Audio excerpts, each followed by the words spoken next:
any of the following symptoms: nausea, vomiting, shortness of breath, fever, chill, sore throat, body aches, fatigue, headaches, and or death? Well, we can give you the tools to solve it. Try evidence-based nursing.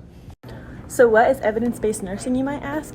Dallin is here to tell us. Well, it all started with Florence Nightingale, who was credited with improving patient care in the 1800s when she noted that unsanitary conditions restricted ventilation, which could adversely affect the health of patients. And no bueno. In 1996, David Sackett introduced the term evidence-based medicine, along with a definition that is still widely used today.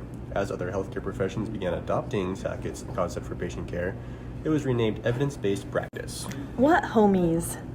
Another example of evidence-based nursing is the investigation of the use of pharmacological venous thrombo... Actually, it's pronounced pharmacological venous thromboembolism prophylaxis.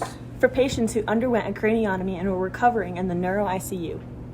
A problem-focused trigger was identified because patients were developing hospital-induced VTEs. So nurses in turn developed a PICOT method and started researching literature in order to figure out what was going on. Also called the PICOT method. Not to be confused with the apricot method.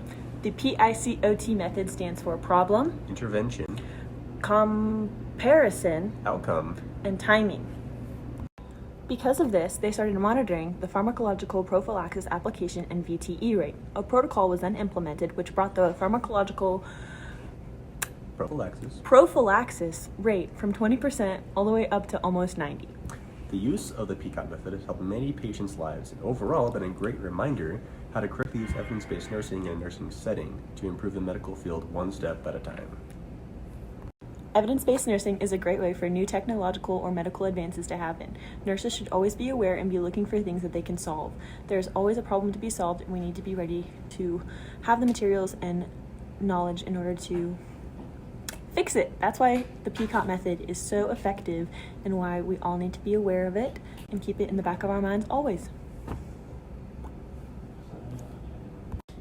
If you have experienced any of those symptoms, please call your medical provider and ask them about prescribing EBN. Side effects may include fatigue, lack of money, sleep deprivation, increased intake of fast food, caffeine overload, and or death.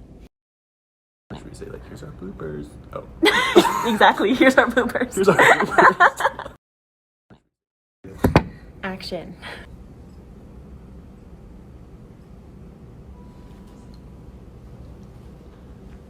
What could possibly be wrong with him? Someone do evidence-based nursing to find out. Pharmacological venous thrombolysis. Actually, it's pronounced pharmacological venous thromboembolism. No, I'm just kidding. Don't. Go back to you. I hate this. That's all I did. Just monitored patients. Groundbreaking.